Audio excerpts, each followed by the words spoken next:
Welcome back to Martins and More. My name's Maury Rutch. And I'm Spoon Phillips. And I'm Marshall Fleisher. Marshall Fleisher, is today Monday or is today Tuesday? Because I can't remember if this is Martins and More with Spoon Phillips. Is this Martin versus Martin with Marshall Fleisher? Is this really Martin versus Martin versus Martin versus Marshall? What is this program going to be called today? Let me know. As you get older, the confusion increases, Maury. Would you agree, Spoon? Him being a young whippersnapper, he's got a ways yet to have to worry about that. Well, and I should have also prefaced, this episode's brought to you by cold medicine. 2 out of 3 podcast hosts are under the weather with this show. So, Marshall, I hope you don't catch it. I'll try to avoid you. So, we want to thank our friend John Washburn for the great episode idea. A couple of episodes ago, Rolling Stone put out an episode called 250 Greatest Guitar Players of All Time.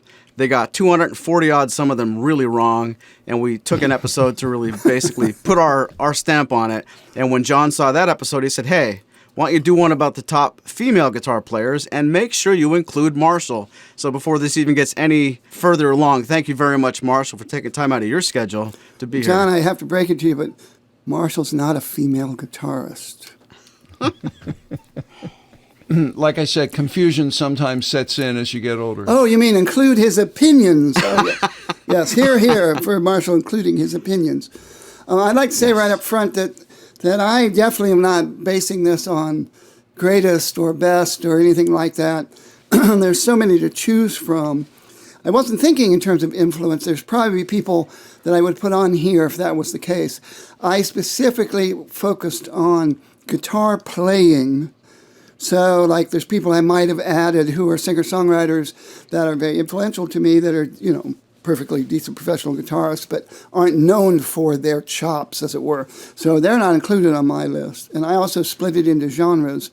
So I have 4 acoustic artists, what I call acoustic artists, 4 rock artists, 4 blues artists, of course there's crossover in here, 4 jazz artists, and 4 classical/flamenco that's great. artists to include among my favorites. I took sort of a similar approach. I divided my list into categories. It'll be interesting to see how much overlap we have. Unlike Spoon, I didn't base the people on my list on pure chops. Rather, my picks are based on how influential I feel they are in their respective fields of music. And I think that's a good choice because that 250 male guitarists, or just guitarists, there were certainly women on there, you could tell some of them got their rankings more on their popularity and influence than their, expertise or virtuosity. I think some of them got all the accolades there from their history and who they inspired, but I would agree with that. And to piggyback off of both your comments, I don't want to say I didn't understand the assignment because I told you guys what the assignment was. I couldn't come up with 10, let alone 20. And what I started to do was I started making my list, and I was tempted to go to the internet and see, well, who else has a list? Let me see if I would use most of theirs. And I deliberately stopped before doing that to see what could I bring to this conversation as a lifelong music fan, but without going and trying to say these people it's all chops, or these girls are all because of history and influence. It was just which guitar players who are female have really made an impact on me that I could put them on a list without researching. So my version of this list doesn't even have 10, and it's not necessarily based on chops or pedigree, but it's, if you asked me, who do I think of when you mention female guitar player from my age, borrowing from the male artists that I listen to a lot, that's what I came up with. I bet you a lot of the people that I put on this list, if I went and did some research and asked them who are their influences, I would actually get to the root of probably what's on some of this list, maybe even some of the top parts. And I won't name anybody just yet, but I think if I went to X and said, who's your biggest influence, that's probably high on the list and not on mine at all. Yeah, I think that's a great idea, Maury, for you to actually email the contact information for some of these artists and ask them for their influential female artists, the artists that influenced them. That could be an entire follow-up podcast about this if you got response from some of these artists. Do you guys want to start naming do I name one of my girls and see if you have them on your list, or what's a good? Well, I was going to start maybe with Marshall starting, and because he is the irregular special guest. So maybe we start with him throwing out one of his names. And I haven't ranked mine, but I will certainly I'll mention that when I get farther into mine, and then we can take turns from there. I like that idea. I haven't ranked mine either. I think, once a guy gives a name, then we can see if the others of us have, also have that person on the list. So I'll kick it off. Yeah, can I ask you, Marshall, to actually start with when this proposition came up, what was the first name on the top of your tongue? Absolutely, Joni Mitchell. The reason I mentioned Joni Mitchell, you both had Joni on your list? Excellent. I have Joni on my list because she's not technically the greatest guitarist out there, but she's incredibly creative and inventive. She's responsible for some awesome music, very influential for me. I tried to learn. I had a head start on learning a lot of Joni's early material because I met Joel Bernstein, who was her photographer and photographer for Crosby, Stills, Nash and Young. He was a high school classmate of mine, and he at a party one night back in 1970 taught me some tunings, and I kind of took it from there. And I had an ulterior motive for learning these songs because, as a guy, I couldn't sing them, but I could play them authentically. And I do that, in gatherings with women to try to pick somebody up. It never worked, but that was one of the things that inspired me. So Joni Mitchell for sure. And that the aforesaid Joel Bernstein compiled a multi-volume set of transcriptions of her stuff. It's out of print now. I think it ran to 6 volumes, so many different tunings. So, yeah. Wow. I do remember that now that you mention it. Back before I was getting into that, I know somebody who actually had that collection. Yeah, she was the first name that popped into my head because of her creative use of alternate tunings and just her creativeness, her uniqueness, going back to when she was a teenager, how her songs were not like anybody else's. So here's a good example of somebody who I put on here as much as her work as a composer and singer and general influence, but certainly way ahead of everybody else.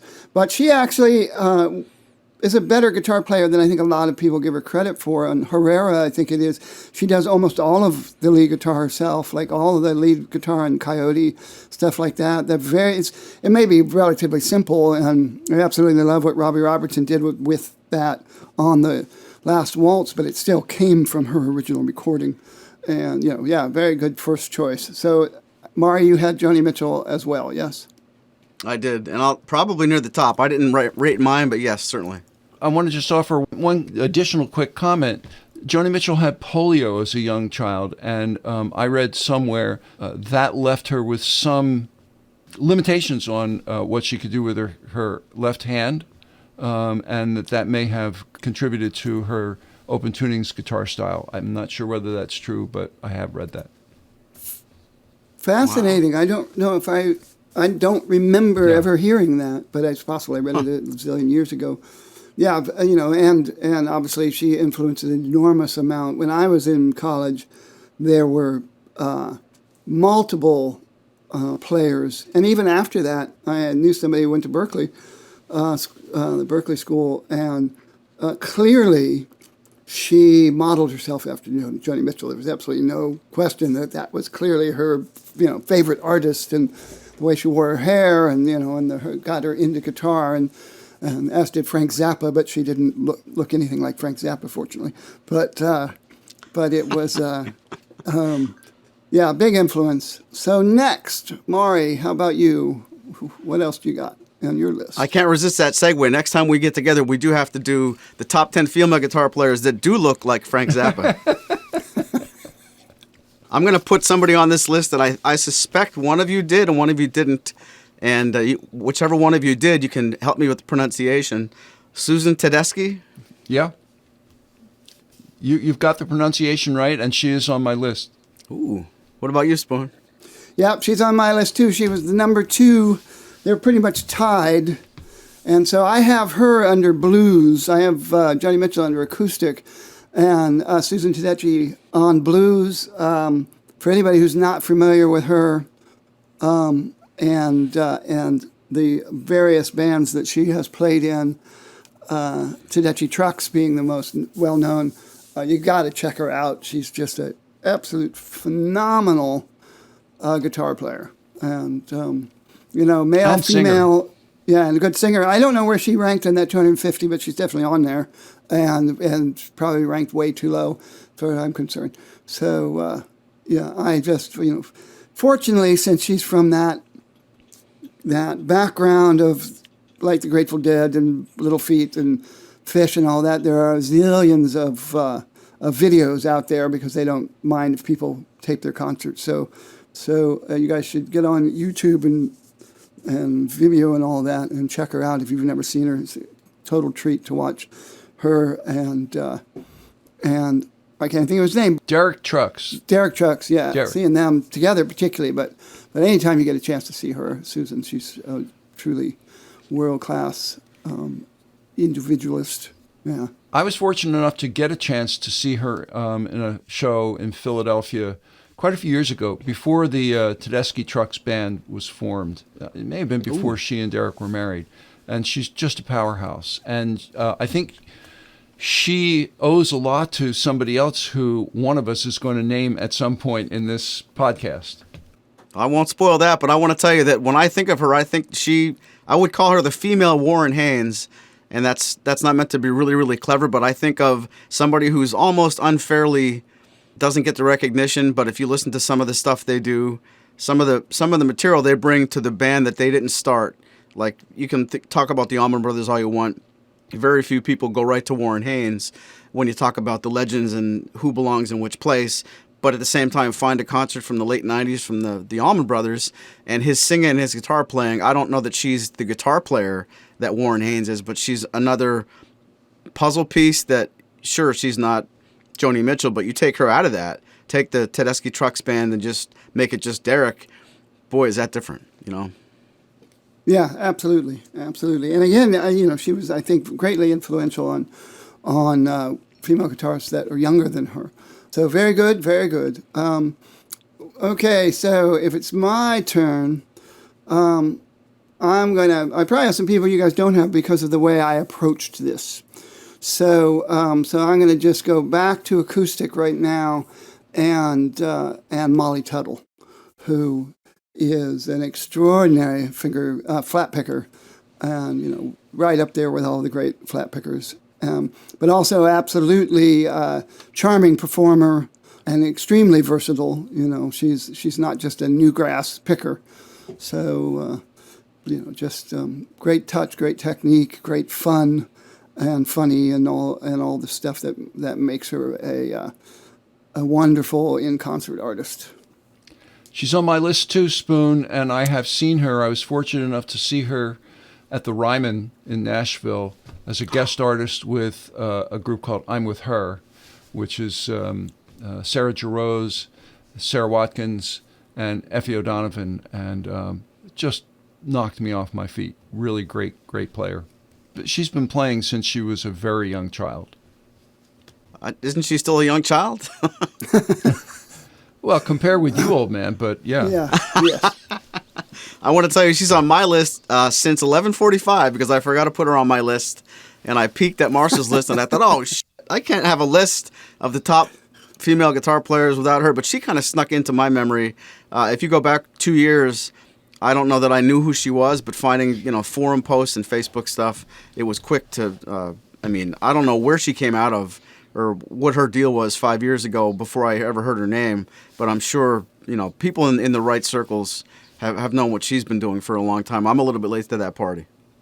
All right. Well, this one's going to be sort of out of left field because this player is not widely known, period. And those who do know her, or let me rephrase. You guys and everybody who's going to listen to this show has heard this woman play on thousands of recordings. But she's not known as a guitar player. She's known as a bassist, and I'm including her anyway. And Todd knows right away who I'm talking about. It's Carol Kay. And Carol Kay was a member of the Wrecking Crew. She's still around. There are tons of videos of her online, so you can, watch her being interviewed and see highlights of some of her most famous bass lines, like Sonny and Cher, The Beat Goes On, Beach Boys, Good Vibrations, many, many others. Lots and lots of TV shows. Mission Impossible comes to mind. Just an extraordinary bass player. I don't know for sure, but I think she played primarily with a pick. She was a guitarist first, but she discovered she was able to get more session work and make more money by being a bassist. So there you go. Wow. But boy, she's just an unbelievably talented player.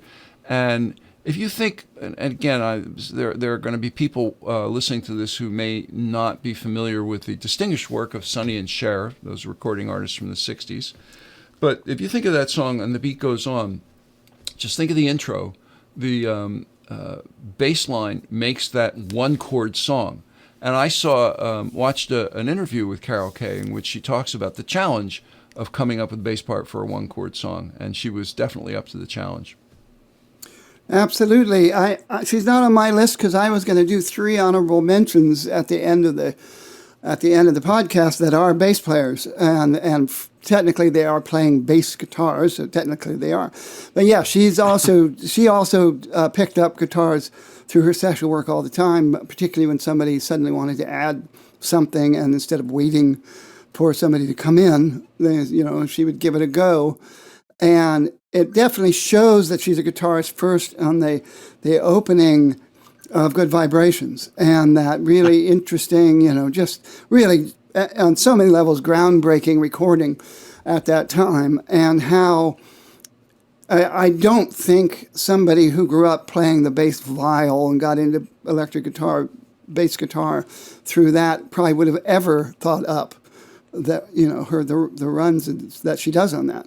And I think that's definitely like a guitarist's mind, similar to Paul McCartney, a guitarist's mind playing a bass. And so, yeah, good. Well, I'm going to go ahead with somebody who is unknown, very unknown, really. I was going to the Martin factory, like I've done for years in and years out, like I'm going to this week, to do my video reviews of the new Martins coming out at the NAMM show. Because I learned back then that it's much better to play them in the Martin factory in the sound testing room than try to play them at the show where you can't hear yourself think and can't really hear what they sound like. And Michael Dickinson, who had picked me up at the bus station, he was, to my surprise, was listening to Leo Kottke's first album. And as I was listening to it, I thought, did they remaster this? Because it sounds so almost too perfect to sound really clean and really modern, high-def recording. And it wasn't Leo Kottke. It was Mason Taylor, who is a young woman from, I think, Wisconsin, though she may have ended up in Nashville eventually. I think she only has that one CD, and it's full of covers, Kottke covers, and other acoustic solo stuff. But she just absolutely nailed the Kottke stuff from his famous first, technically it wasn't his first record, the Armadillo record, which was his first national record that was put out. And she's still out there, but when I thought, well, maybe I'll look her up. She has no internet presence since 2008, and I'm not sure why that is. There's definitely videos of her playing in various places and performing. So I'm not exactly sure why that is. There's in fact, there's a wonderful video of her when she was quite young, probably still a teenager, doing Leo Kottke's, what's the name of that song? It's he plays it with a slide and with a lot of harmonics and, I can't think of the name of it. Standing in My Shoes, I think it's what it's called. And she's playing it on a Bruce Petros Dreadnought. But totally worth checking out, and she's quite a phenom in her own right. And as far as I know, she is performing and stuff still around the country. But she never made another CD, as far as I know, and you see her mentioned a lot by other people saying you have to check this lady out. So Mason Taylor, and that's Macyn Taylor. So unlike the other Taylor, she chose to play Martins and other guitars other than Taylor's. But Yeah, but was she at the Chiefs game? Definitely not. She had a gig that night. Probably, hopefully. I texted Andrew and I told him that Taylor Swift's boyfriend just got a touchdown. But he didn't think it was funny. Indeed. Okay, well, that's 3 of my 4 acoustics, but let's move on. Maury, who you got? I have Sean Colvin, but don't make the mistake that some people make. A friend of a friend stopped by a couple years ago. I forget why she was at my house, but she said something about what she was doing that evening. She said, "What are you doing tonight?" I said, "I'm going to go see Sean Colvin." "Oh, I like him." Now, why would you say that? Because that only proves you don't like her. But I really have. I found Sean Colvin's music through Jackson Browne's music. It shouldn't surprise anybody. But Sean Colvin, really, really great with open tunings. Probably one of the folkier artists on my list of quote unquote top female artists. But I really do think of her as equal parts. I think her songwriting is probably the favorite thing about her for me. But I think she's as good a guitar player as she is a songwriter, and not to mention her voice is great. But I kind of think she's under the radar quite a bit, where some people would laugh if I think you don't know her, but by the same token, someone else might react like, "Who's that?" But Sean Colvin's on my list, and I don't know if you guys had her on your list. I did not, but I think she's a good pick. I have seen her. She's a very powerful guitar player. She really digs in. You know, anybody who has a Martin signature model named after them or created after them, can't be all bad. Well, it's funny. Well, not funny, but with some irony, you talked about her songwriting first and foremost. I first got turned on to her by her album Cover Girl, which is her doing nothing but cover tunes, including like Every Little Thing, He Does His Magic, and, If These Walls Could Speak, and Satin Sheets, which is by Willis Allen Ramsey, one of my all-time favorite artists, who only ever put out one album in 1971. So, and I think that's what drew me to it, that tune. But then I got to, know her more and got to see her at the Bottom Line and see her solo, where she's a terrific solo artist. And I've never have seen her with a band except on television. And also, I think around that same time, she appeared at the Dylan 30th anniversary concert at the Garden. I actually had a dress rehearsal for a play that night I was directing, so I couldn't go, and I had to give my ticket to somebody else, which I just, still regret all this time. But she and Mary Chapin Carpenter and maybe it was Roseanne Cass, I don't know, did Rocking Chair together at that show. But oh, wow. Yeah, Sean Colvin, not on my list because of how I chose to do it. If I was focusing more on the singer-songwriters that I really liked a lot, she would definitely be on the list. Last time I saw her, it was in New York City with some guy named Graham Nash. Oh, boy, that had to have been terrible. Was that at City Winery? It was, yep. Yeah, I still haven't gotten to the new City Winery to see anything there. So, Marshall, what do we got? Well, I said, I sort of gave a hint about this one earlier when we were talking about Susan Tedeschi, and I said that I think her performing style, particularly her vocal style, owes a lot to this artist, and that's Bonnie Raitt. Bonnie Raitt's a favorite of mine. She's a great player, both acoustic and electric. A lot of people know her as a slide player, but she's a powerhouse on acoustic guitar. No, she doesn't play Martins. She favors Guild Jumbos. If you want to hear just an example of why I put her on the list, look up a live performance of Love Me Like a Man, which is a Chris Smithers song that she sort of made her own, and, she just kills on that song. But, there are any number of great pieces by Bonnie Raitt that you can find. And I always thought that Susan Tedeschi's vocal style sort of harkened back to Bonnie Raitt. They're both very powerful singers. So I know we're talking about guitars and guitar playing, but I had both Bonnie and Susan Tedeschi in my list of blues players. Yeah, she's on mine as well.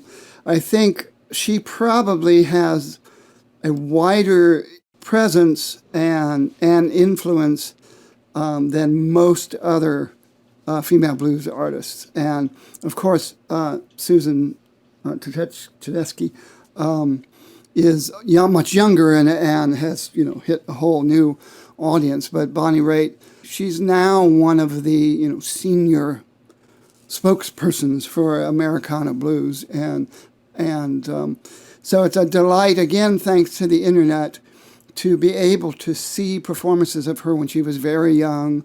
I think she's also featured in that wonderful documentary about Laurel Canyon, and also the one about the Troubadour in L.A. and stuff like that. So it's always fun to see her. She's somebody else who has been performing since she was very young, and has only gotten better and better and better as it's gone along. And so I'll stick then with somebody else who is similar stature, but probably not as well known, and is, I think, probably could be considered more traditional hardcore blues, and that's Rory Block, who, speaking of really terrific bottleneck and slide players, and with her own style, but still rooted very much in traditional Southern blues. I don't know if she's attached to any particular style, but and I had quite a treat to seeing her from the front row at the big concert they had at Pennsylvania State Theater years ago when Martin did this was before the Dick Boak retirement concerts. They did a night there of Martin artists, and she came out and did a whole set just by herself, and then of course played. I think got up with other people like Norma Calkin and stuff like that. But that was a treat. I'd never seen her live, and I really wasn't prepared for just how impressive she really was, and in terms of dynamics and power and all that. Yeah, if you were in the front row, she probably knocked you back like those old Maxell tape ads. That's exactly what it was like. Exactly like what it was like. She's on my list too. And when I was preparing my list, I tried to find a representative video of each artist, and the one of her is just incredible. She had just completed her Robert Johnson album. She did an album of all Robert Johnson tunes. And I found a performance of her doing Crossroads. At first, you don't recognize it, at least if you're my vintage and you're thinking of Cream's version of Crossroads. She just blew me away. It's very, very wonderful. So look it up, Rory Block on YouTube playing Crossroads. In fact, I think her artist signature model was somewhat influenced by that. Didn't it have like a highway on it, or something like that? Yeah, on the fretboard. Yeah, on the fretboard. Yeah. Maury, I like it. I have another person on my list. See if it's on yours. Are you ready? I'm going to say this name, and you have to think, which one do I mean? Nancy Wilson. She's on my list too, Maury. She's not on mine, but I had thought about adding her. I'm assuming you're talking about Nancy Wilson of Heart, not the jazz singer. You are right. Yep. Nancy Wilson, and I'll tell you, she got huge points because of the acoustic stuff that I've heard her do on those classic Heart albums, and most especially I forget the title of it. It's got its own name before Crazy on You, and it's not just that little piece put her on this list, but that little piece certainly. She's been in so many interviews where she's been called so great as a guitar player, so great for a girl, all that horse shit that shouldn't be anywhere near the internet anymore. But she really made me think of, looking back on those old videos and old stories, how she would rather have that band pattern after something like Led Zeppelin and not the 80s cheese that they had to do some stuff to pay the bills. But I think her guitar playing, her playing on a lot of that stuff, most especially the acoustic stuff that I know, is what put her on my list. And I'll be the first to admit I don't know a ton of their old back catalog, and I'm not entirely sure when you listen to an old Heart record how much of the electric guitar work was and wasn't her, if any.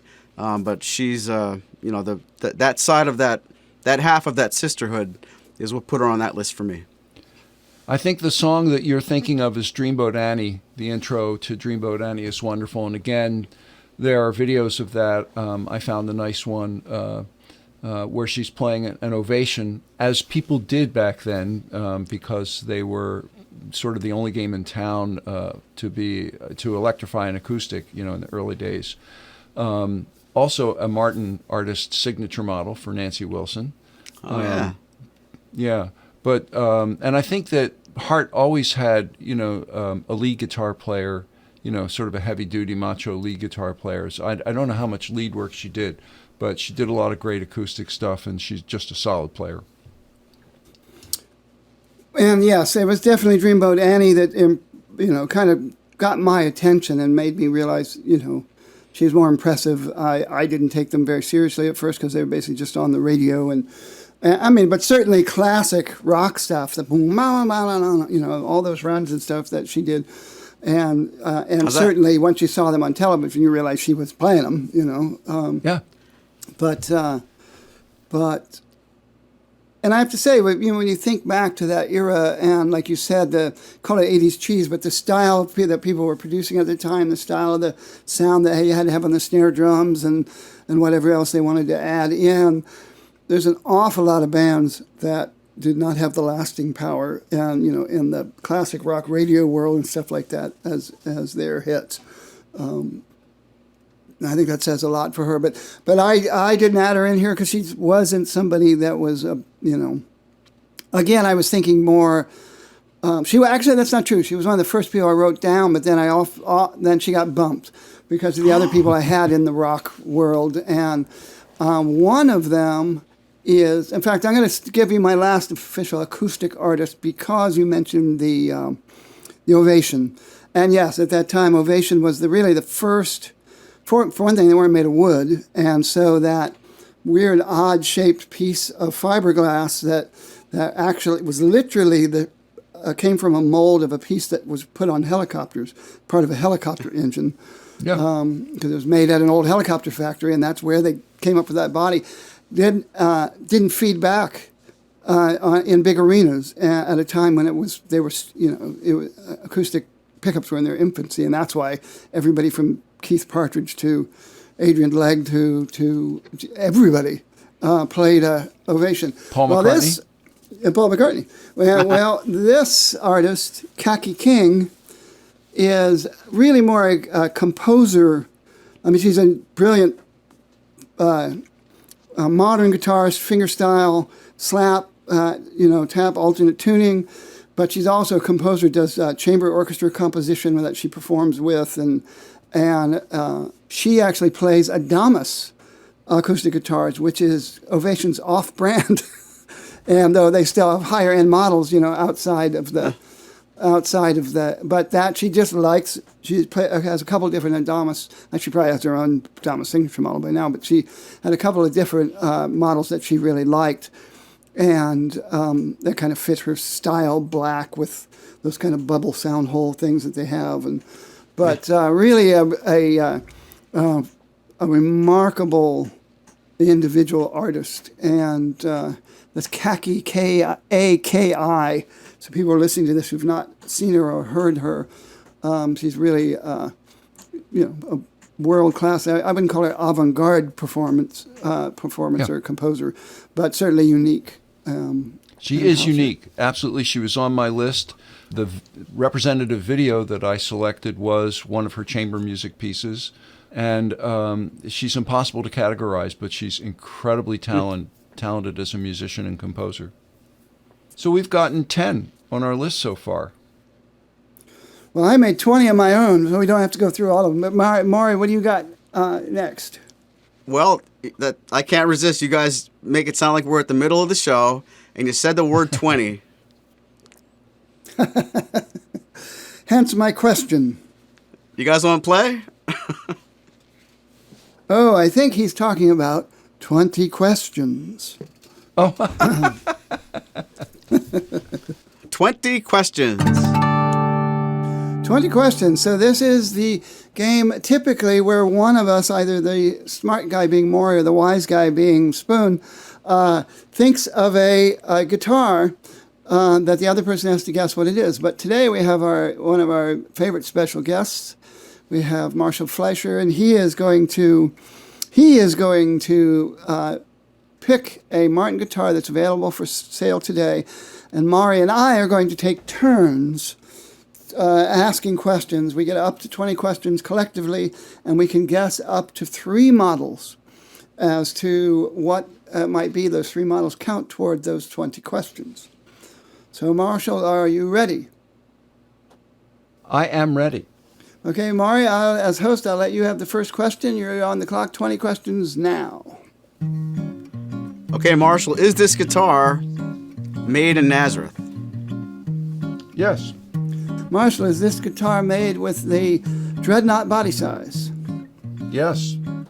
Marshall, is this guitar a modern deluxe? Yes. Okay, so Marshall, is this guitar made with rosewood back and sides? Yes. That's 4 questions. We're batting 1,000. Marshall, does this model have electronics? No.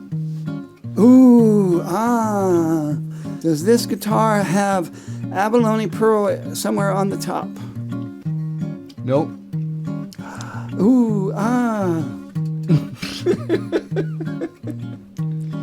Marshall, is this guitar the D28 Modern Deluxe? Yep.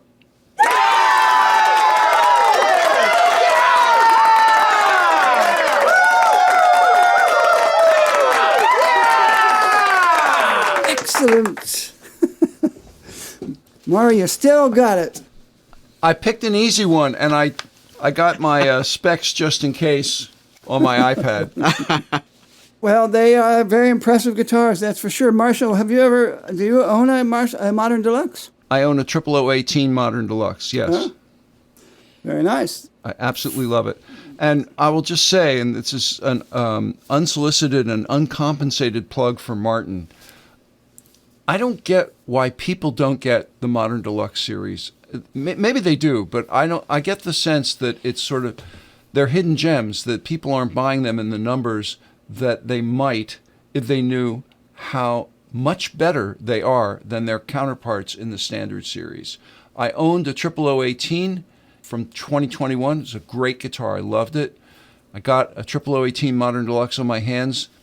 Boom. Sold the standard 00018 right away. No comparison.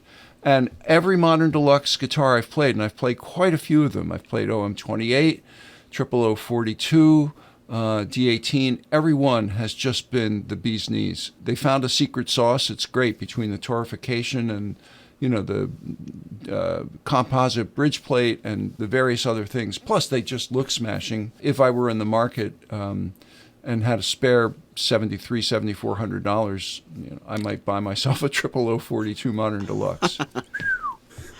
And it should be noted that we're recording this podcast in mid-January. By the time you hear it, Marshall may have found that money, so don't write him off yet. Not bloody likely. But I think you've already hit on 2 reasons as to why. I think they are definitely cost more, and for a lot of people, just getting to a standard D28 is an enormous investment for them. Oh, yeah. But and also they are non-traditional. So there's people just like the people who only want a small shop builder because they want to imagine this guy was sitting there with his carpenter's apron on in a tiny little woodshed, carving everything with a pocket knife like Wayne Henderson claims to do. And that's a big thing for them. And the fact that they don't have a traditional maple bridge plate, and the fact that they don't have, they have some non-traditional features. Personally, I love the neck. It's one of my all-time favorite necks, and I'm glad I am. I don't think I'll ever have a guitar again without a cutaway, and I'm glad they will allow me to use that neck now as a custom order. So maybe someday I'll get that neck on a custom. But yes, they're great guitars. And let's go back to the great guitarists, though. Maury, do you have another female artist on your list? I do. Thanks very much, Marshall. That was a fun game, and I'm glad I won. Yep. I'm going to mention somebody who was actually on, let me say it this way. When we talked about our reactions to the Rolling Stones 250 Greatest Guitar Players, this person's name was on the podcast in our reactions anyway. Chrissie Hynde of the Pretenders. I don't have a big enough list to have 10 and 20 and honorable mentions, so this is kind of an honorable mention within the scope of the actual list itself. I didn't say it differently when we first talked about her. I wouldn't consider her a terrific, tremendous guitar player as far as evidence that I could actually back it up with. But when I think of name a female guitar player my mind, again, we talked about the beginning of this program, relevance, who do I think of as far as influence on guitar players that are playing guitar now that want to look to a female role model? They might not have to look and see exactly how many chords she can play, or is she going to sit in a room against Molly Tuttle and win a contest. But I can't not think of the Pretenders, and singer-songwriter is probably not even the right way to describe her, but a female, like when you rent the movie, it's a movie with a strong female lead. She's the strong female lead in the Pretenders, and I have to call her a guitar player here. Oh, she's not on my list, but I agree with her inclusion. She has a very distinctive sound. Those Pretenders records, you electric players will know better than I do what the sound is. I don't know whether it's a chorus or flange or what, but, it's a very distinctive sound, and right away you sort of know it's Chrissie Hynde. Yeah, that's a good point. She is on my list, along with Joni Mitchell, as the two that I made exceptions for, that has more to do with the whole package, as you put it. Her influence on me, I was very anachronistic. When I was in college in that era, I was still very much stuck at Woodstock, and immediately thereafter, Electric Ladyland and Dark Side of the Moon and the Beatles albums and all that stuff. And it really was the Pretenders' first album that would get played at parties. And then I got the second album, which has The Adulteress, which is just a blistering track. But yes, now Jimmy Scott was the official lead guitarist, and when he died, Robbie McIntosh came in.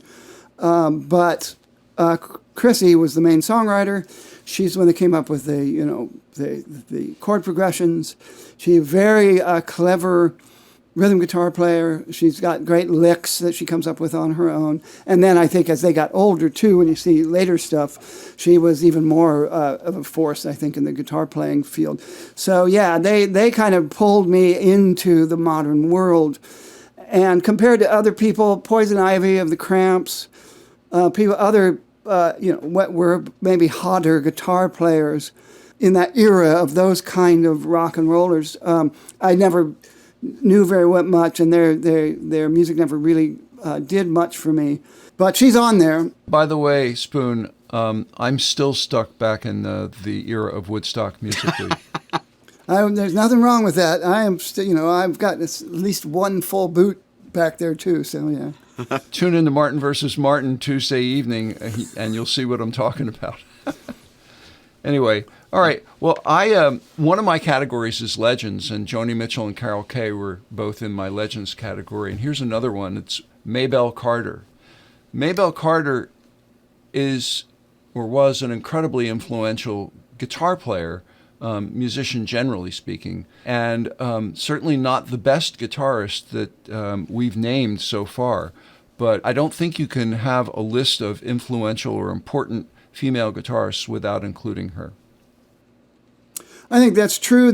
She's not on my list for previously stated reasons. But if you were doing influences and like you said, legends, she's got to be there. The Carter family practically invented what we call modern country music, even really to a degree beyond Jimmie Rodgers, and certainly what we consider Nashville and Blue Ridge, country music. And she lived for such a long time that she had an influence in that respect, too, as a living legend on other artists who got to perform with her and all that. So, whether it was the Nitty Gritty Dirt Band when they did the Will the Circle Be Unbroken record, all that stuff. So her brother AP was a traveling salesman, and he would basically collect songs from back holler people, and whether it's ethical or not, then go publish them and make a lot of money when they would record them. But so they introduced America to an enormous amount of what had been previously undocumented folk music that they then learned and exposed to the world as recording artists. So yeah, she's just Wildwood Flower, is which is a tune that they popularized and that she played, and the tune's been used to for a variety of lyrics by other artists to make other songs. But yeah, that's a great one based on that. So yeah, okay. So I'm gonna skip the one I was gonna mention for right now that Chrissy Hines made me think of, and I'm gonna go with a different legend that's in the rock scene, and this is the artist known as Lady Bo, whose real name I think is Peggy Jones, Peggy Smith or Peggy Jones. She was Bo Diddley's lead guitar player, and a lot of the classic licks that we think of from Bo Diddley records that have then were covered by everybody from the Beatles onward were actually Lady Bo. She's the one that came up with them. And she's the one that did similar, and particularly George Harrison. A lot of people say George Harrison was greatly influenced by Chet Atkins, but if you listen to his little clever lead filly things that he does, so much of them come from either Chuck Berry or the Bo Diddley, but it was really Peggy Jones, I think her name is. But she performed under the name Lady Bo all the way until well into the 20th century. She was still alive and still old-fashioned roadhouse rock kind of guitarist. And and when she went off on her own, she did her own singing and stuff. So wow. Lady Bo, greatly influential, but one of those people that a lot of people have never even heard of and even knew was, behind some of those classic Bo Diddley records. I'm guilty of that. I didn't know that. I learned something today. Me neither. Yeah, same here. Are we back to Maury? I think we're back to Maury. Uh-oh. I don't know how many Maury has. I'm going to name somebody right now that I really didn't have on my radar at all until the time I went to NAMM. The only time Spoon and I were at NAMM together, and I can't remember if he said, look, that's her, or I said it to him, but Muriel Anderson. Oh, yeah. Absolutely. On my list, too, unquestionably. On my list, it's on classical, yeah. Yep. But 15 years ago, I had no idea who she was. I started to sort of know who she was, and it was just dumb luck that right at the time where I kind of understood what her music was, we actually bumped into her at the Martin booth, which is where we just set up camp and probably never left as soon as we got there. But yeah, Muriel Anderson is next on my list, and I think my list is almost, except for a couple of last-minute additions, that might be it for me. What can you guys tell me about Muriel?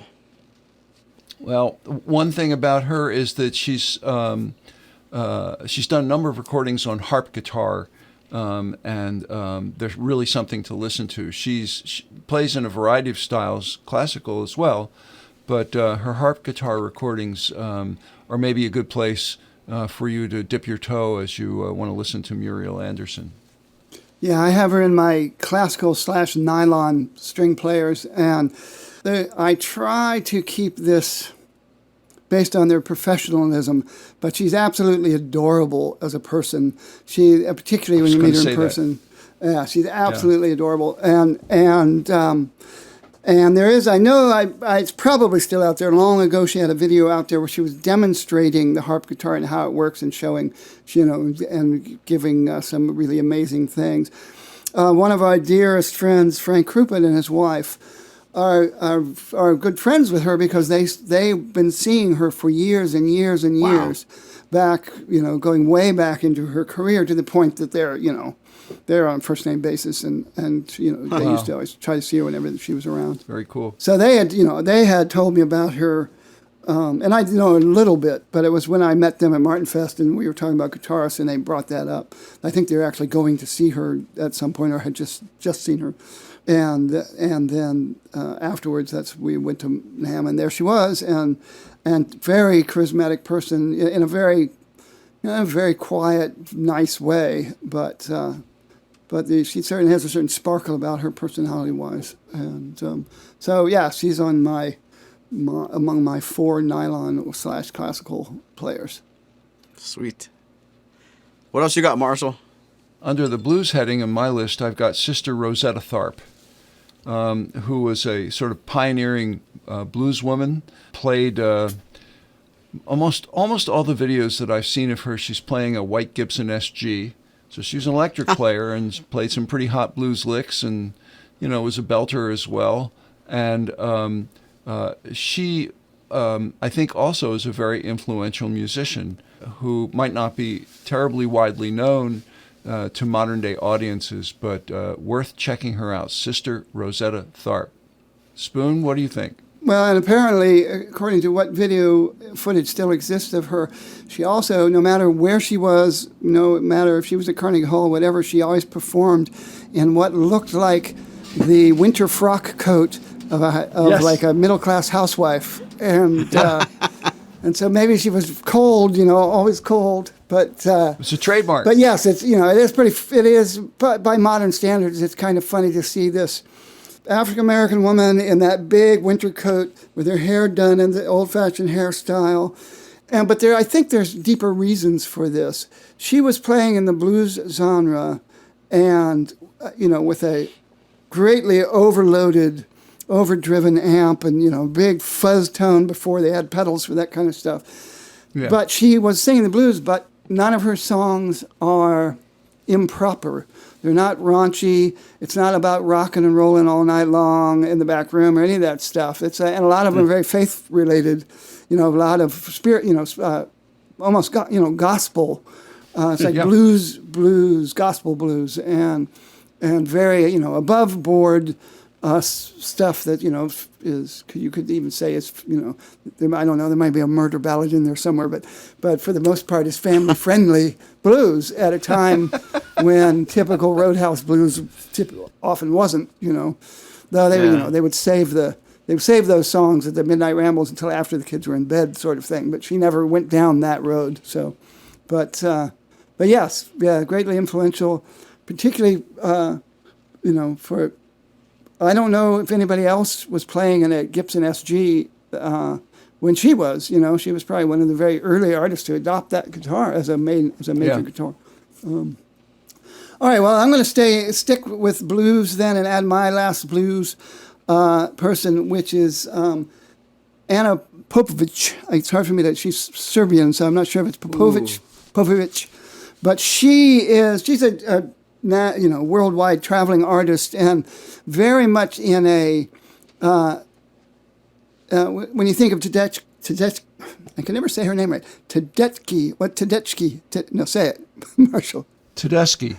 Tedeschi or Bonnie Raitt. Well, this woman is very much in the style that you would put Stevie Ray Vaughan and those kind of Albert King, Stevie Ray Vaughan. I know that her father was a professional musician in Serbia, and her mother may have been as well. But she's I don't even know how old she is now. She's probably in her 40s now, but she's been around since the 80s, and is a hardcore Stratocaster, Stevie Ray Vaughan, Albert King kind of blues player. So if you like that kind of stuff, you should check her out because she's also a very powerful singer and a lot of fun to see.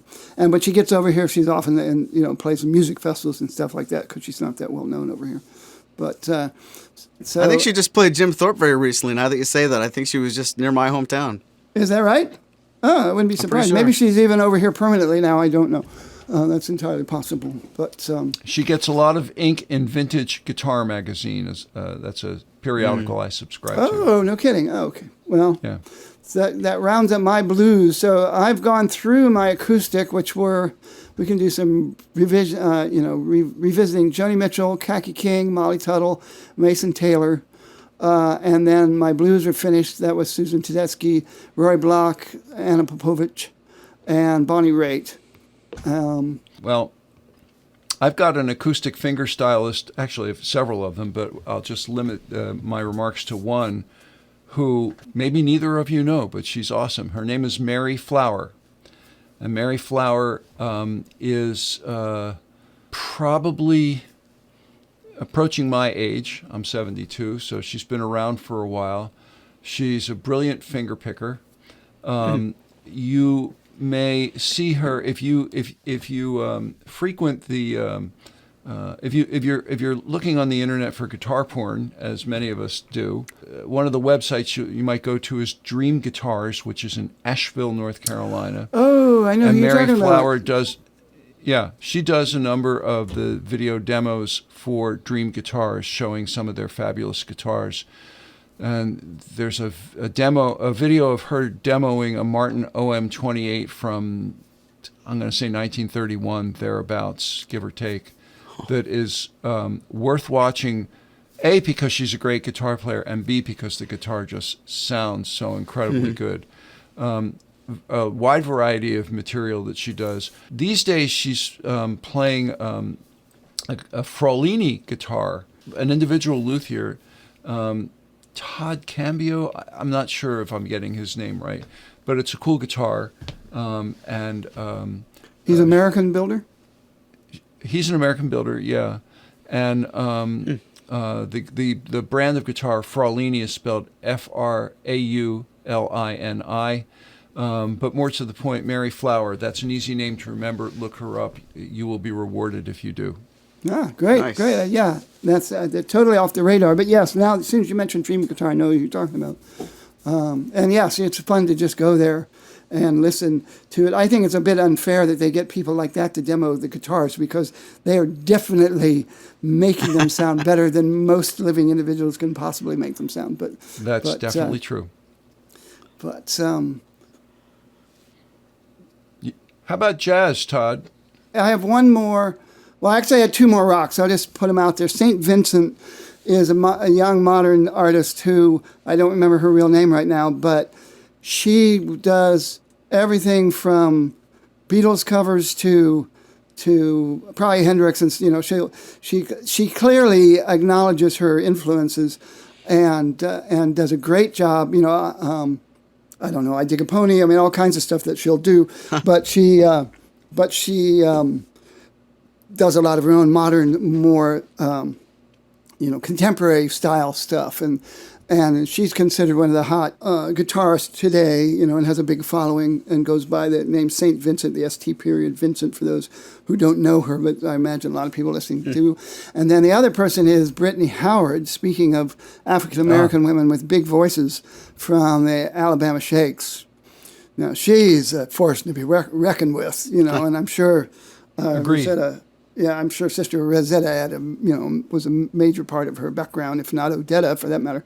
But those are two Alabama Shakes. If you've never heard them, they're great roadhouse rock / blues stuff. So those are ending my rock. Do you have any jazz people on your list? I do. Emily Remler. Yeah, she's the top of my list. She was one of the very first. Up there with Joni Mitchell and Tedeschi, she was one of the first people out of my mouth. Not familiar. Remler is spelled Remler. Emily Remler. Again, those who are not familiar with her, just look her up, find her videos on YouTube. She died relatively young. I don't know her full story. I don't know what the cause of death was, but her career was, somewhat short. But brilliant jazz guitar player. Well, like Jimmy Scott and a lot of people from that era, she died of, or really Paul Kossoff of Free, she died of opioid-related heart failure, unfortunately. And Wow. And yeah, she was a rising star in the traditional jazz world, but also blues. Played some really great blues. She played a Gibson 330. Which is the jazz guitar that doesn't have the solid block in the center like the 335 does. And she played other guitars too, but I think she's mainly known for playing a 330 with, just straight, no distortion, no, very clean, sort of George Barnes sound. And yeah, she was, whether you're talking women guitarists or not, I think when you're talking modern jazz guitarists, she's always way up at the top of the list, and died, far too young. That's 20, guys. Well, I'm finish off my jazz too, because I have who do I have? I have Mary Osborne, who, speaking of George Barnes, Mary Osborne started playing professionally in the 30s. She died in the 70s, and she was a traditional. She played with a lot of big singers, so so you can check her out. Lenny Stern, whose husband Mike Stern may be more well known, but she's also a great modern jazz player and more modern fusion stuff. And then Joyce Cooling is a modern, very smooth. She's the kind of person you're going to hear on more easy listening dentist office station. She's got that sort of George Benson or two double stop playing and a lot of that very, very smooth, nice, traditional, but more in the George Benson, Spyro Gyra era sort of sound to her, even though she's a lot younger. But that's clearly where her influences come from. So those are the end of my jazz people. And then I have to say one thing. You mentioned Meryl Anderson, Sharon Ibsen.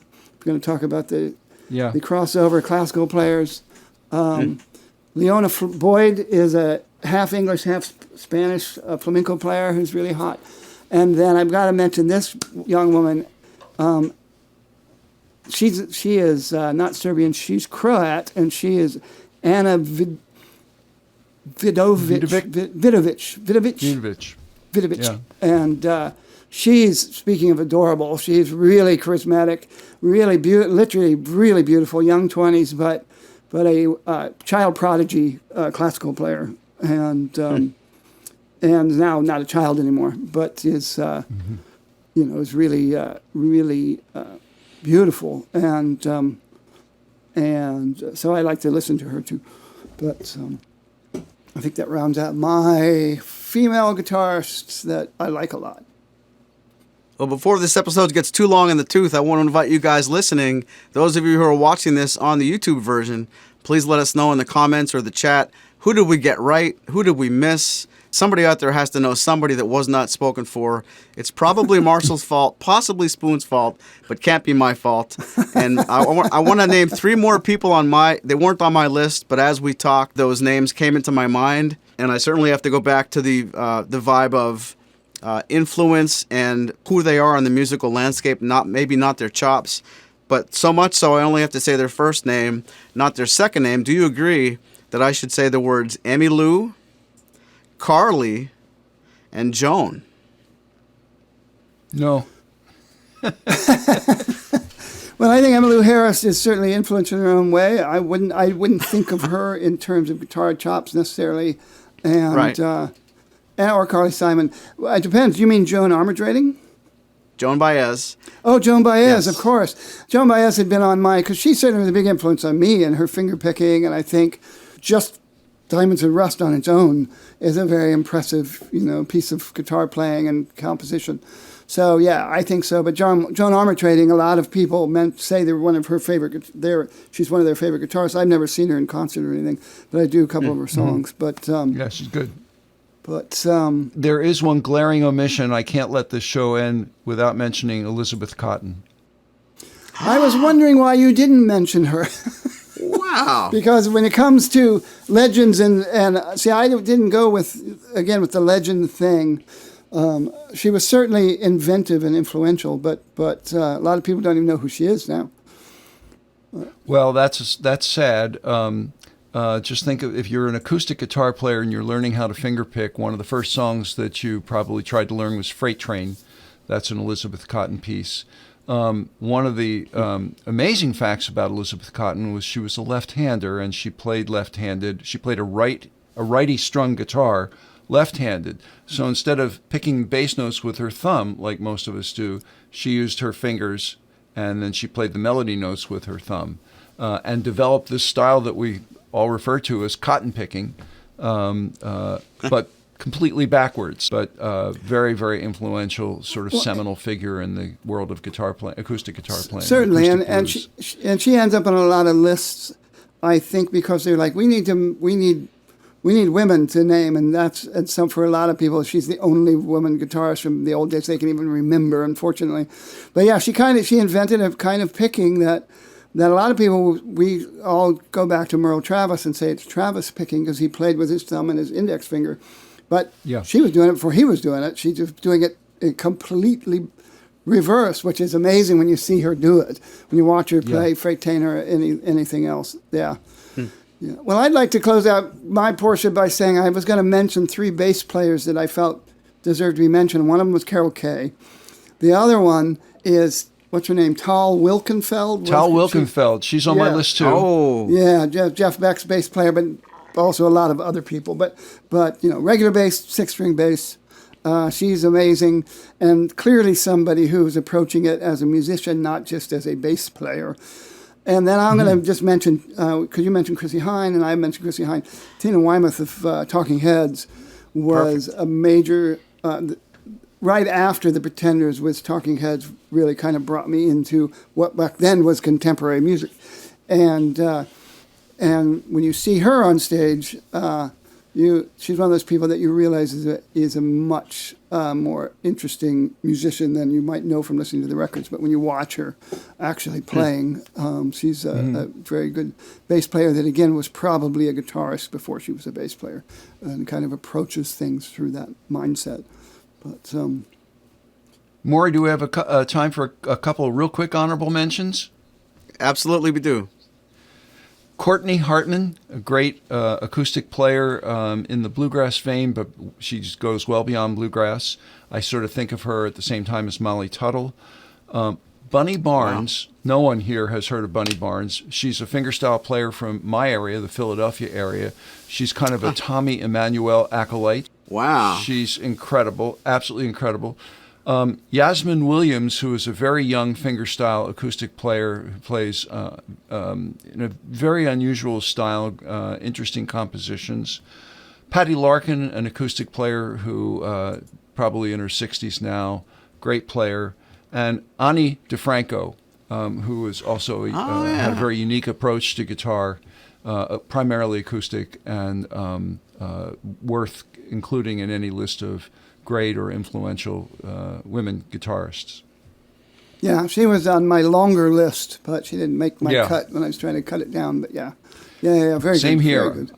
Well, somewhere out there on the interweb, somebody's screaming that we didn't say Dolly Parton, we didn't say Melissa Etheridge, we didn't say insert name here. That's where you can tell us all the things we did wrong in the comment section in the chat on the YouTube version. And if you're not there, you're listening while you're driving, keep your eyes on the road, and when you get home, send an email to support@maurysmusic.com, and I will forward your complaint to Marshall and Spoon, all in good time. But I want to take this opportunity to thank all of you guys for listening. A most sincere thank you to our patrons for helping support the program, and maybe the biggest thanks of all for Marshall for taking the time to make sure you could join us on this very fun episode. It's always fun when we add a person, and you're just one of our best pals anyway, so thanks for being here on today's program. Oh, thanks for having me, Maury. Great to be with you guys. Yeah, great to see you again. I'll see you at Martin's and More. I'm sorry, Martin versus Martin. I'll see you at Martin's versus Martin. And It's confusing, isn't it? yeah, keep up the good work. Thanks very much, Boone. From all of us at Martin's and More and Martin versus Martin, Thanks for listening. Hear you later.